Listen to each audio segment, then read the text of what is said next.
maxay ka dhigan tahay natiijada doorashada waqooyi bari Soomaaliya maamulka cusub iyo guusha Cabdiqaadir Firdhiye iyo Abwaanka. dabcan arintani afar qola ayay waxyaabo kala duwan uga dhigan tahay. koow waa dawladda federaalka Soomaaliya, laba waa Somaliland, saddex waa Puntland, afarna waa mucaaradka Soomaaliya.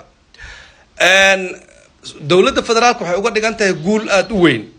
dabcan waa markii ugu horeysay oo dawlad federaal oo Soomaaliyeed muddooyinkii dambe ay sanadka ugu dambeeya guulo ku tallaabsata. sanadka ugu dambeeya dawladaha federaalka waxay u ahaan jirtay sanadka kolba god laga bixiyo ilaa madaxweynaha laga guuleysto. laakiin dabcan arrimihii gada ka dhacay ugu dambeeyay iyo arintani waxay muujinaysaa waxyaabo ku cusub saaxada siyaasadda Soomaaliya. qolada labaad waa Somaliland. dabcan loolankii mudaharaadka dadka deegaanka ku bilowday haatan wuxuu isu bedelay maamul goboleed sharcigiisa leh oo dawladda federaalka ay aqoonsan tahay. haddii marka ay haatan ay dadka la hadlaysa xitaa ulama hadli karto dad rayid ahaan siday awal ahaan jirtay. maamul sharci leh ayay la dhiilgarayn doontaa. taasna wax badan ayay xaaladda ka bedelaysaa.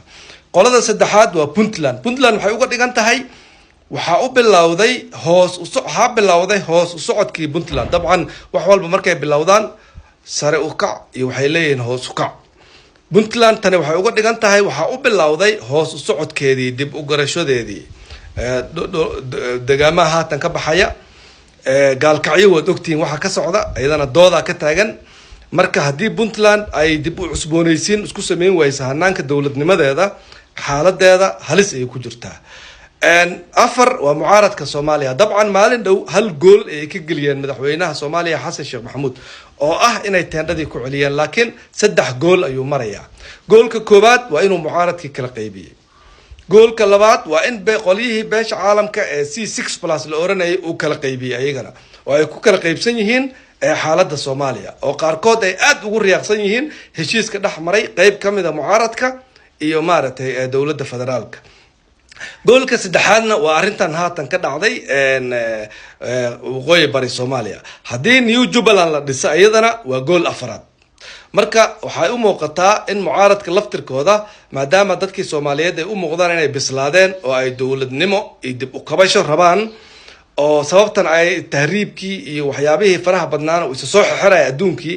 cid walba adduunka uu isa soo koobaya, qolo walba marka tuuladeedii ama wadankeedii yaraa inay hagaagsato waaye. haddii ay wadankooda hagaagsan waayaanna hadda xaalkooda wuu xumaanaya. marka mucaaradka laftirkooda dib u cusboonaysiin iyo waxay u baahan yihiin inay bedelaan qaab fikirkooda iyo qaabka ay ku wajahayaan mucaaradka. waxaana ugu horeysa horta inay midoobaan oo hal xisbi oo kale ama hal murashax ay ku midoobaan.